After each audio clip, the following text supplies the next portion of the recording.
Bavure policière au Bénin, fini la récréation. Le gouvernement prêt à sévir avec la dernière rigueur.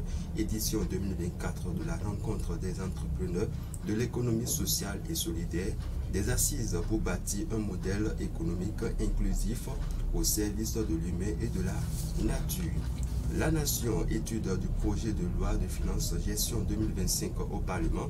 360 milliards de francs CFA pour le cadre de vie et des transports, gestion des médias en période électorale, la République centrafricaine à l'école de la Hague, récurrence des bavures policières, des sanctions sévères annoncées contre les agents indélicats. Retrouvez les détails à la page 7 du journal. Matin libre, période des fêtes de fin d'année. Attention aux produits périmés déversés sur le marché. Souvent négligés et abandonnés à leur sort, les épouses d'anciens présidents se mettent en coalition. Requin des mesures contre des agents de police. Fait sale la bavure de trop, s'interroge le journal. Le gouvernement hausse le ton.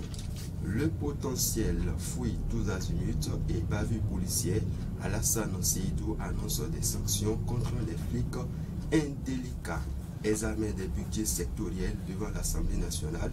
Une prévision de 203 milliards défendue par Adambi. Une hausse historique de 2,41% pour des projets stratégiques ambitieux.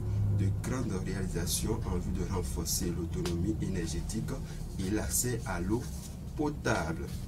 Le télégramme à présent, section budgétaire à l'Assemblée nationale, près de 147 milliards pour le ministère de l'Agriculture, 20,4 milliards pour l'emploi, l'artisanat et les PME, 6,3 milliards au ministère du Commerce et de l'Industrie, 203 milliards pour le ministère des Mines et de l'eau. Décès de Faisal Ouourou, des menaces de radiation, des actes de bavure policière, meurtrière, exhumation du corps du jeune homme pour besoin d'enquête. Informateur pour poursuivre bavure policière au Bénin, des mesures fermement annoncées. Mise à la retraite d'office des policiers, douaniers et agents des eaux, chasse et forêt, la Cour constitutionnelle entérine.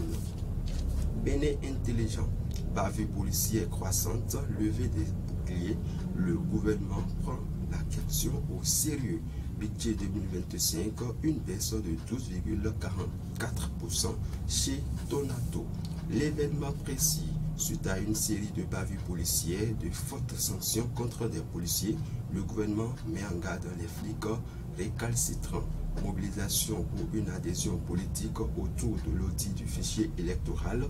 L'UPR refuse de s'associer et se justifie. Moël Bénier reçoit la délégation des opposants. Dynamisme info, contre-pied de position de chef de l'État. Les deux grandes parties de la mouvance dans une indépendance apparente s'interrogent. Dynamisme info, 60 jours d'arrêt de rigueur, traduction en consigne de discipline, radiation et autres. Le gouvernement corse les sanctions contre les acteurs de bavure policière. On finit avec le quotidien, Nord-Sud quotidien. Cadre de vie, transport et développement durable, Donato défend les priorités de 2025 au Parlement. Gestion intégrée des ressources en eau. La mairie de Porto-Novo en fait un défi.